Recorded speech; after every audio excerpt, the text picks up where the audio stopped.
Good evening. This is Candace, and I hope that everyone is having a good night.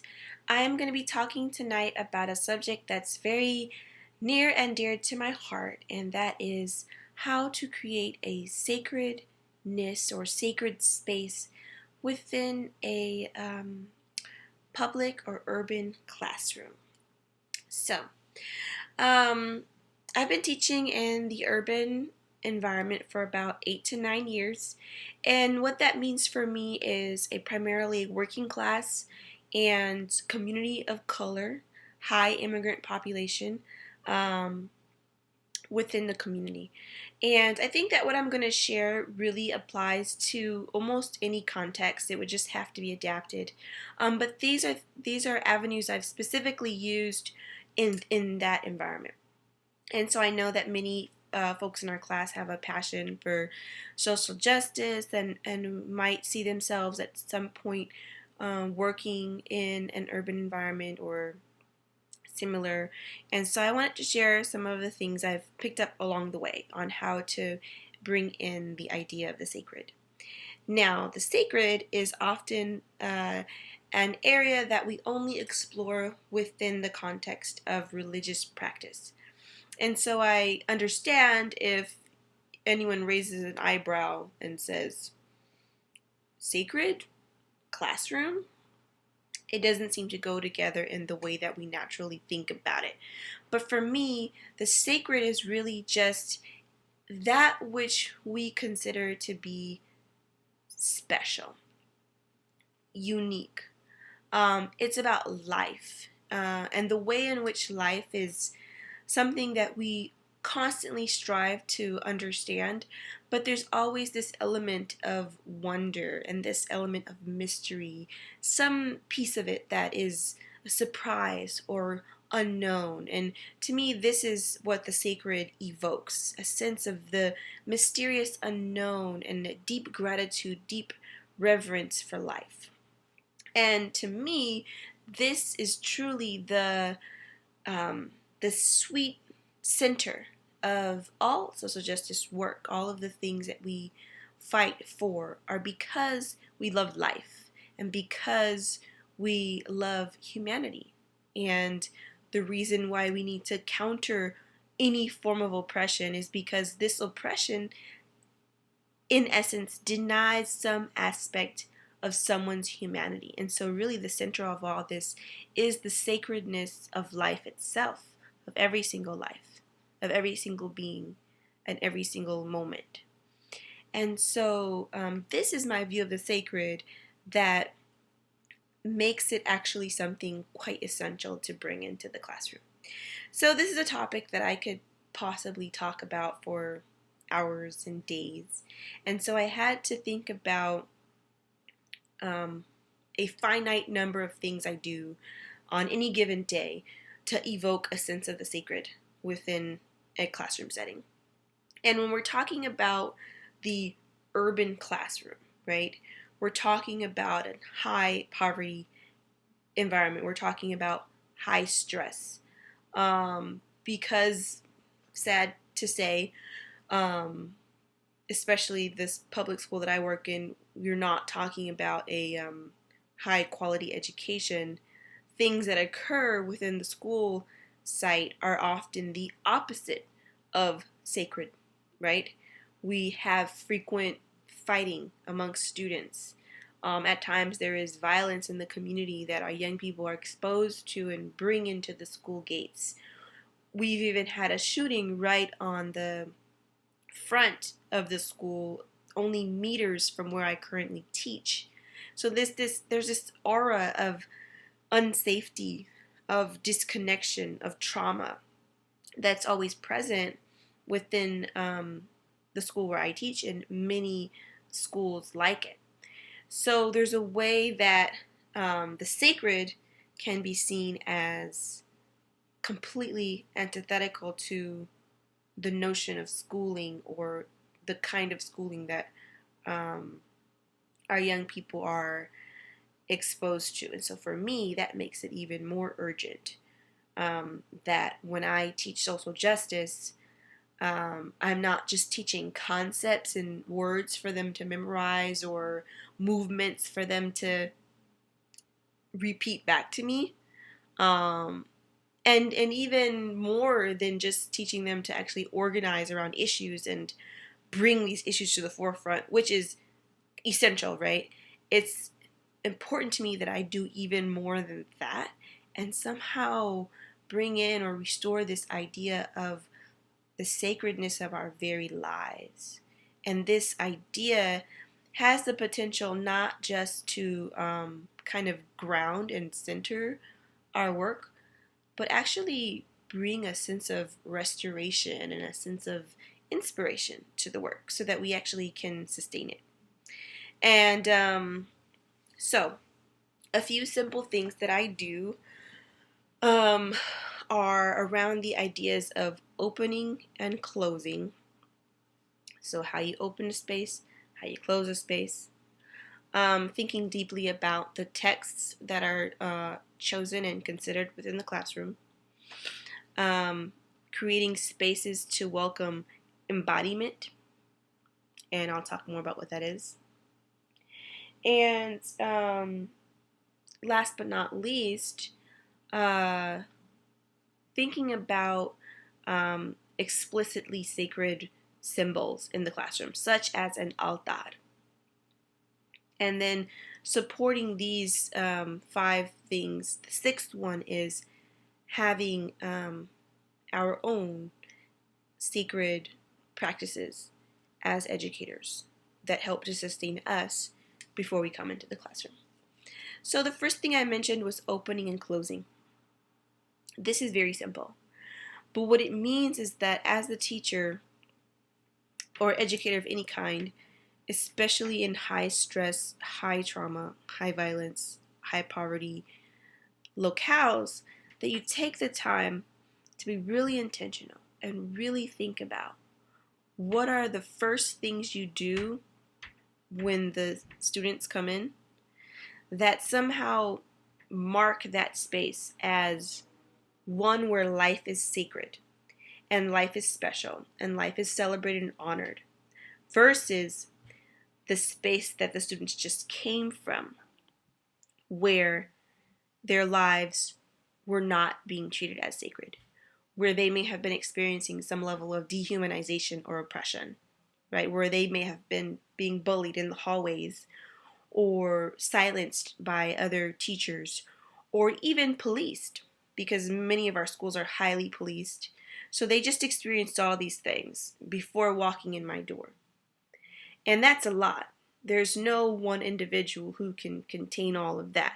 And even if I taught social justice for, straight for the next 10 years to the same student, there's gonna be things that we're unable to impact.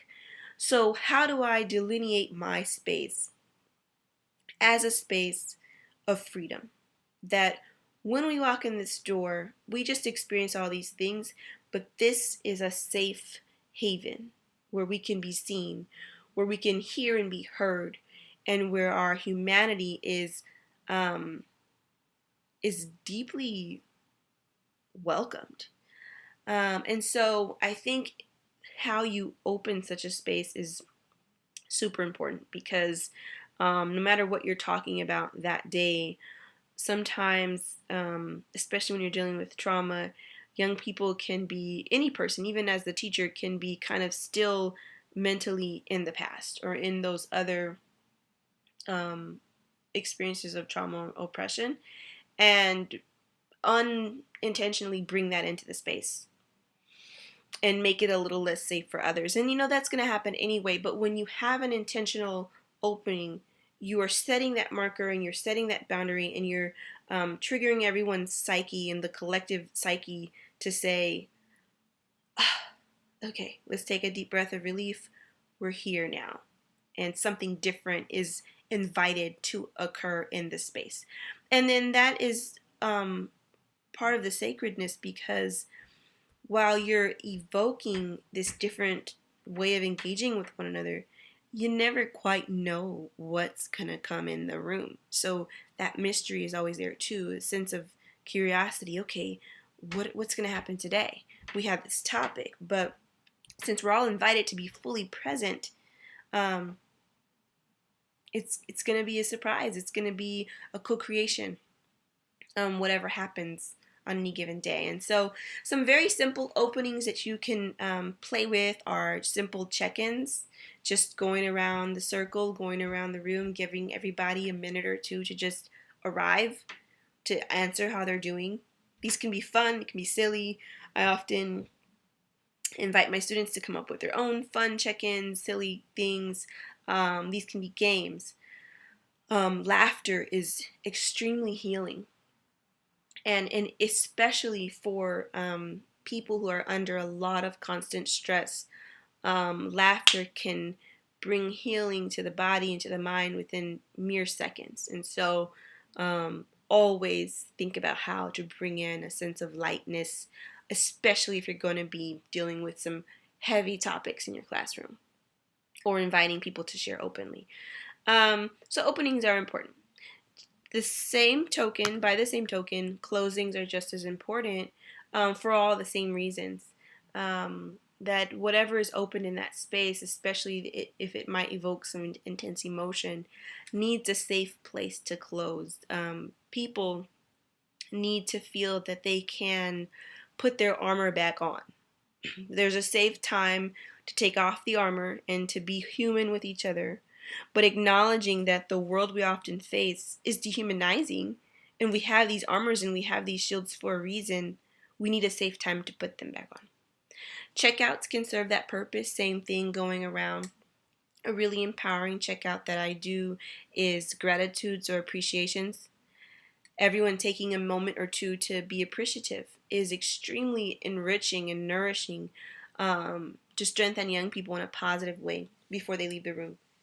Again, you can have games that play this purpose, chants, songs. There's really an endless amount of things, and I invite you as an educator to find what feels good to you in your classroom and what feels good to your students. The other pieces I wanted to talk about are how to have a designated space in the room that is a constant visual reminder of sacredness, so that as time passes and things come and go, you have some visual marker that says, we honor life here. And for me, an altar does this. And I make sure that it isn't calling to any specific tradition, but rather a place where we can all bring our traditions in. So one example of a powerful altar that I've done is an altar of power, where we each brought in something that symbolized a source of power or inspiration for us that keeps us going. Everyone got a chance to share, and we collectively built the altar together. And from that day forward, no matter what we experienced or talked about, we always had a visual reminder that was just there. The power was inherent. We didn't have to always talk about it. But that was there, that symbolized our resilience and the power that is internal and in us. No matter what we go through, what we experience, that power is always present. And so that was a really powerful way of bringing in the sacred as well. So I've talked about openings, closings, symbols of sacredness in the classroom, altares, other objects of value that young people can bring in, things you build together. Masks can also serve this purpose, and you can have fun with that. The other thing is very simple, but I think sometimes can be, sometimes the most obvious is what we miss. But really thinking about the text and the material that you're reading or viewing within the classroom, of course you can always bring a critical lens to find sacredness in any source material. But there are some amazing texts available that can be incorporated into a range of classrooms that embody this theme of the sacred or the preciousness and the mystery of life. And just giving young people an opportunity to actually read such a text can be really transforming. Examples in the past, I've taught the Four Agreements, that was probably one of the favorite texts that young people have ever read with me. I've taught The Alchemist, and last year I taught Ceremony by oh, I can't pronounce his name, but very famous author. And all of these texts were just completely loved and adored by the young people, and we could talk about them openly, but there was this sense of an inner journey, and it brought us together in a way that was very precious. So I want you to think deeply about having at least one text in your curriculum that explicitly includes a sacred theme. And that's about all I have time for. I'm going to show some images afterwards of some images from my classroom so you can have some visuals to go with what I'm saying. The most important thing I want to leave you with is that this practice of inviting the sacred in your educational space, it's not only for the students, it's for us. This has been sustaining for me to be able to invite my own humanity into the room. I can't, if I'm oppressed as a teacher, how can I engage in freedom with my students? For me to bring my whole self, for me to have a sense of fun or a sense of mystery in what I'm doing and not have to know everything, but to engage in a collaborative process with my students, and to share myself in unique and different ways with them has been restorative and transformative for me, and allowed me to continue in the very difficult profession where the average burnout rate is 5 years. 5 years. And so for me, this is a very radical and transformative way of approaching social justice education, just by constantly thinking as you're working in your curriculum and developing your plans, how can I bring a sense of the sacred into what I'm doing? You know, where can I bring a sense of play and openness and and deep humanity? Um, and likewise, when you are done with your day and you go home, what is your spiritual support system?